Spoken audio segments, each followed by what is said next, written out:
When we talk about economic power in the world, we usually think of big banks, governments, or even tech giants like Apple, Amazon, or Google. But there's a company even more influential, more secretive, and with a level of control that goes far beyond money. Its name is BlackRock, and even though it doesn't make headlines or sponsor commercials, BlackRock is everywhere. It's an asset management firm. That means it manages money on behalf of clients, governments, pension funds, insurance companies, banks, universities, and even individuals who invest through funds. But we're not talking about just any company. BlackRock manages over $10 trillion in assets. To give you an idea, that's about half of the United States' gross domestic product, or more than the combined GDP of all Latin American countries. BlackRock doesn't produce goods. It doesn't sell physical products. Its power comes from a single source, controlling global capital. With that money, it buys stakes in companies across all sectors, from pharmaceutical companies, banks, tech firms, media outlets, and construction companies, to oil and weapons manufacturers. In other words, if a company is publicly traded, there's a good chance BlackRock owns a part of it. We're talking about stakes in companies like Apple, Microsoft, Amazon, Nestlé, Procter & Gamble, and many more. But BlackRock's real power doesn't just lie in the shares it owns. It's in the influence it has over internal decisions within those companies. Because when you're one of the biggest shareholders, your voice carries weight. Your decisions influence what policies are adopted, which markets are targeted, or what stance is taken on social, political, and environmental issues. And that brings us to something even more concerning. BlackRock holds great power over governments. Over the past few decades, this firm has advised the U.S. Treasury Department, the European Central Bank, and governments across Latin America, Europe, and Asia. In times of crisis, like the 2008 recession or the COVID-19 pandemic, BlackRock was called in to manage public assets and help design economic responses. In other words, BlackRock doesn't just move the world's money. It directs it, and it does so from the shadows without being accountable to voters or citizens. So next time you hear about inflation, rising prices, a housing crisis, or corporate decisions that impact your life, remember, it's very likely that BlackRock had something to do with it. To understand the power BlackRock holds today, we first need to know the man who created it, Larry Fink. Larry Fink is not an eccentric billionaire like Elon Musk, nor a programming genius like Mark Zuckerberg. He doesn't appear at motivational conferences, nor does he have viral social media accounts. But his power might be more dangerous than all of theirs combined, precisely because he operates from the shadows. Fink was born in 1952 in Los Angeles, into a well-off middle-class family. His mother was an English teacher, and his father owned a shoe store. From a young age, he showed great ambition. He studied political science at the University of California, Los Angeles, UCLA, with the idea of pursuing a political career.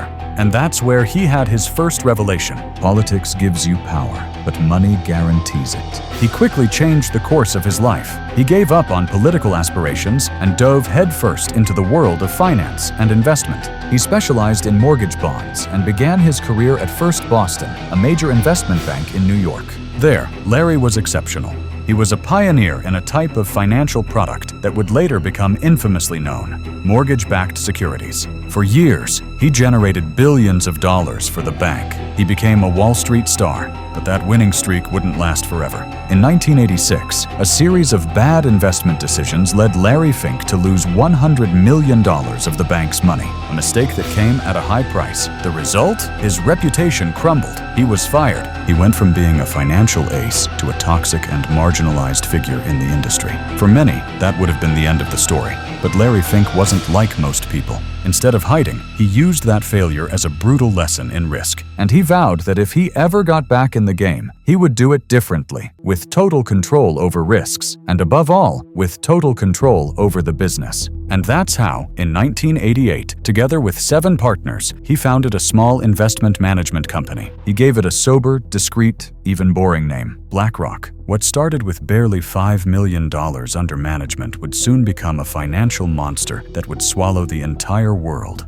But there's more. Fink didn't just found BlackRock with former colleagues. He also leveraged his time in a secret university society called Kappa Beta Phi, a financial elite whose members have included presidents of Goldman Sachs, top Citibank executives, and key figures on Wall Street. Larry Fink used his failures, his intelligence, and his connections to lay the foundations of the largest financial empire in modern history. And as we'll see next, this wasn't just a comeback, it was the beginning of a silent global conquest. The story of BlackRock wouldn't be the same without one key year in recent economic history: 2008. That was the moment when the global financial system collapsed and Larry Fink saw his greatest opportunity. It all started with the bursting of the US housing bubble. Millions of high-risk mortgages had been promoted and sold as safe financial products, the very same types of mortgages that Larry Fink had helped popularize years earlier during his time at First Boston. When homeowners began to default, the house of cards came crashing down. Entire banks went bankrupt.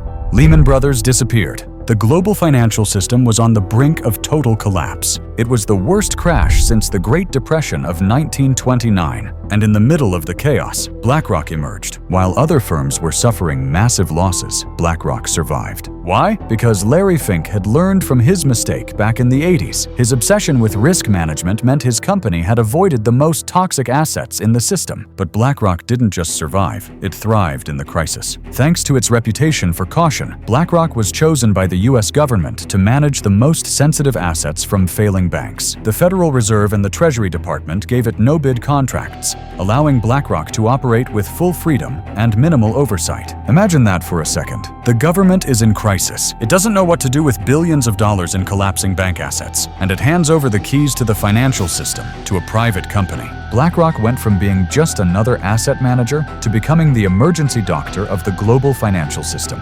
And of course, it was handsomely paid for it. In addition, it used the insider information gained from managing state assets to strengthen its own position in the markets. It knew which assets would be saved. It knew which sectors would get bailouts.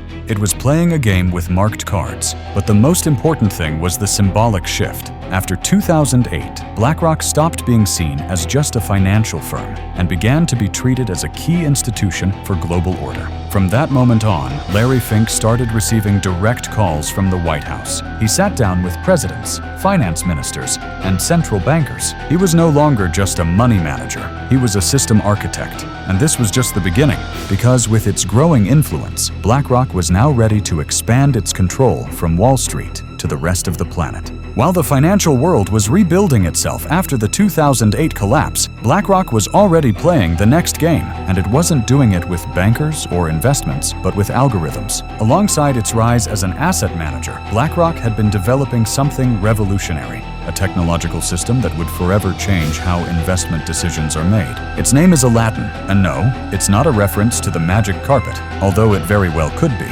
because Aladdin is literally BlackRock's brain and the most powerful financial system on the planet. But what exactly is Aladdin? It's an artificial intelligence platform that analyzes millions of variables in real time: economic, political, and social data, market behavior and forecasts, breaking news, and above all, big data from people like you and me. With all that information, Aladdin predicts which investments have a future and which don't, and then automatically executes decisions with razor-sharp precision. Today, Aladdin manages over $20 trillion in financial assets. That's nearly the entire annual GDP of the United States. And it's not just used within BlackRock. More than 200 institutions around the world use and rely on it. Yes, even rival banks, pension funds, and insurance companies use Aladdin to decide where to invest. It's as if the rest of the financial world were using the software owned by the master of the game. While everyone was focused on banking crises, BlackRock became the undisputed leader of the ETF market, exchange-traded funds. So, what exactly is an ETF? An ETF is an investment fund that bundles many stocks or financial assets into a single package, which is then bought and sold on the stock market like a single share. For example, instead of buying 50 different tech stocks one by one, you can buy a single ETF that contains those 50 companies. ETFs offer three key advantages: automatic diversification, you reduce risk by not depending on just one company; low costs, fees are lower than traditional funds; easy access, anyone can invest, even with a small amount amount of money. These funds became hugely popular with small savers, pension funds, and even governments. BlackRock saw the opportunity and created its own line of ETFs, iShares. Today, BlackRock manages the largest number of ETFs in the world, attracting billions of dollars a day from sources like pension funds, governments, and ordinary people who, without realizing it, are entrusting their future to a single company. And all that capital passes through Aladdin, the brain that decides what to do with it. Now, think about this. What happens when an algorithm has more influence than any finance minister? And since when has a single company managed the capital flows that keep banks, governments, and markets running? What BlackRock has created is not just a technological advantage. It's an invisible infrastructure of power, a network of global money control. And now, with Aladdin in charge of most investment decisions, so far we've seen how BlackRock controls money, technology, and investments. But its power doesn't stop there. In fact, there's an even more sensitive area where it has extended its influence: information. And this is where things get truly unsettling. BlackRock doesn't just manage financial capital, it also holds shares in some of the world's largest media conglomerates. These include networks like Fox, NBC, CNBC, Disney, and Warner, among many others. And if that's not enough, BlackRock also has stakes in tech giants like Google, Meta, which owns Facebook, Instagram, and WhatsApp, and Apple. Do you see the strategy? BlackRock doesn't need to own 100% of these companies to have influence. All it needs is a large enough stake to influence strategic decisions, vote on board matters, or shape future investments. When you're one of the biggest shareholders, your voice carries weight. That means BlackRock can influence, directly or indirectly, what you see, what you read, and how information is framed every single day. Just imagine a company that invests in an oil giant and also owns a media outlet that reports on climate change, a company with interests in pharmaceutical firms and also in social media platforms where certain health debates are censored, a company promoting investments in certain regions while also owning news channels that shape public opinion about those regions. See the conflict of interest? Public narratives are no longer shaped solely by journalists or independent media. They are increasingly dictated by the financial interests of giants like BlackRock. And this concentration of power has a devastating effect on individual freedom, promoting uniformity of discourse, silent censorship of opposing views, emotional manipulation to shape public opinion. And all of this is done subtly, professionally, and legally, without the need for force. Because when you control the money, you control public perception. That's why you've probably never heard of BlackRock on TV, or if you have, it was presented in a technical, superficial, or neutral tone. Controlling the narrative is more effective than imposing it, and BlackRock has mastered that art. And now that it dominates not just capital flows, but information flows too, the world's most powerful company can shape reality to suit its interests. When a company reaches the size and influence of BlackRock, you might expect its ethical responsibility to match its power. But what you're about to see shows that capital, when left unchecked, recognizes no moral boundaries. In August 2020, BlackRock achieved what no other foreign company ever had before. It became the first global asset manager authorized by the Chinese government to operate inside the country's local financial system. That means BlackRock no longer just invests from the outside in Chinese companies. It can now offer financial products directly to Chinese citizens and play an active role inside the Chinese Communist Party's internal market. To gain that access, it's clear that certain conditions had to be met. And here's where the alarms start ringing. Among the companies BlackRock has invested in inside China, one stands out in particular: Hikvision, a company specialized in video surveillance and facial recognition technology. Hikvision has been accused by international organizations of collaborating in the repression of ethnic minorities, particularly the Uyghurs in the Xinjiang region, where re-education camps and mass surveillance have been well documented. This company appears on US government blacklists, and yet BlackRock still invests in it. Why? Because it's profitable. Because Aladdin says so. Because profit matters more than human rights. And it's not just Hikvision. BlackRock also has investments in Chinese military firms, state-run banks, and AI conglomerates closely tied to the regime. And here's the most troubling part. Much of the money BlackRock invests in China isn't even its own. It comes from Western pension funds, savings accounts from everyday people, and retirement plans of public employees. In other words, people who likely have no idea they're financing surveillance and political control technologies in an authoritarian regime halfway across the world.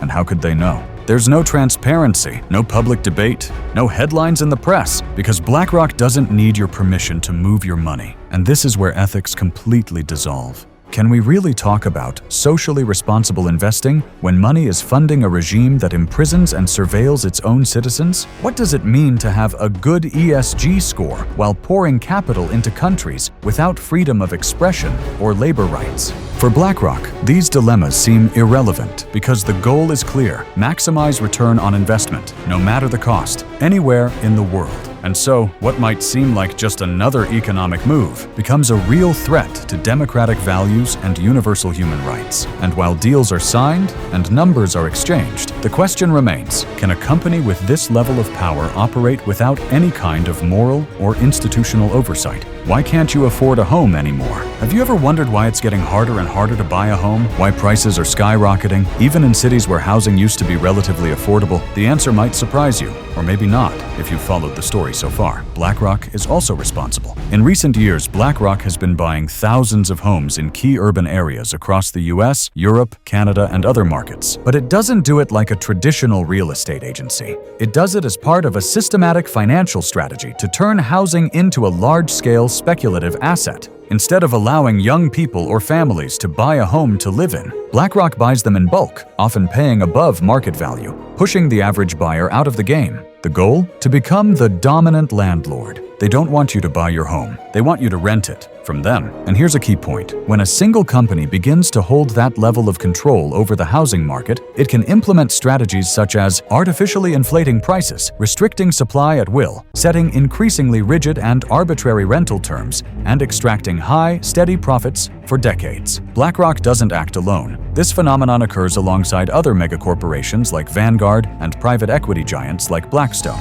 But without a doubt, BlackRock is the industry leader, and it's a trend that distorts the social function of housing. It's no longer about having a home. Now, housing is just another financial product, an asset for profit, even if it means an entire generation is priced out of ownership. This model has profound effects on society. It generates structural inequality, it creates a permanent class of renters with no access to property or wealth, and it produces chronic dependence on large corporations. On top of that, since BlackRock also invests in sectors like mortgage banking, construction, and residential surveillance tech, its control goes far beyond just buying and renting. They are present at every stage of the housing cycle. And while you're working hard to save for a down payment, someone in a New York office simply presses a button, buys 300 homes, and drives up prices for everyone else. Free market? Not exactly. This is 21st century financial feudalism, and if housing access is more restricted than ever, it's not just about supply and demand. It's because the system has been captured by those who see homes as tools of power and profit.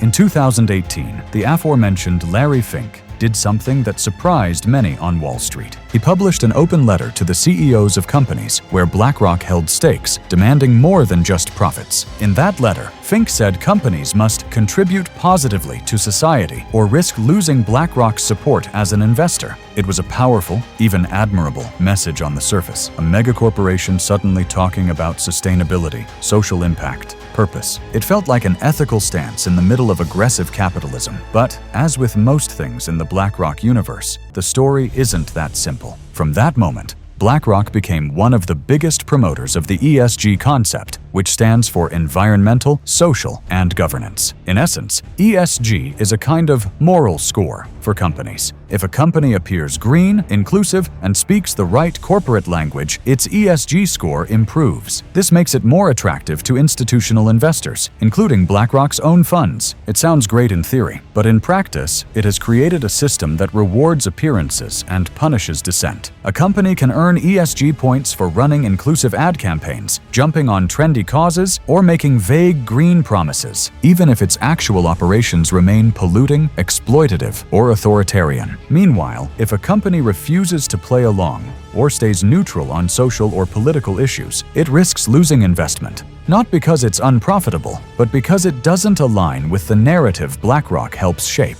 This is where the idea of woke culture comes in, a term many see as a corporate mask. a progressive-looking facade that helps distract from the real power behind the curtain. For example, a brand might launch campaigns about racial justice while producing goods in countries with no labor rights, or post messages about gender equality, while its executive board is made up of billionaire men in exclusive financial circles. And yes, many of these companies are financed, backed, or outright controlled by BlackRock. The most ironic part? While companies are told to contribute to society, BlackRock is investing billions in authoritarian regimes, polluting industries, and tech companies building tools for mass surveillance, among many other morally questionable companies. So, when did funding repression or mass monitoring become social responsibility? In many cases, ESG has become nothing more than institutional greenwashing, a way to calm public conscience, shield against criticism, and strengthen corporate control without changing anything essential.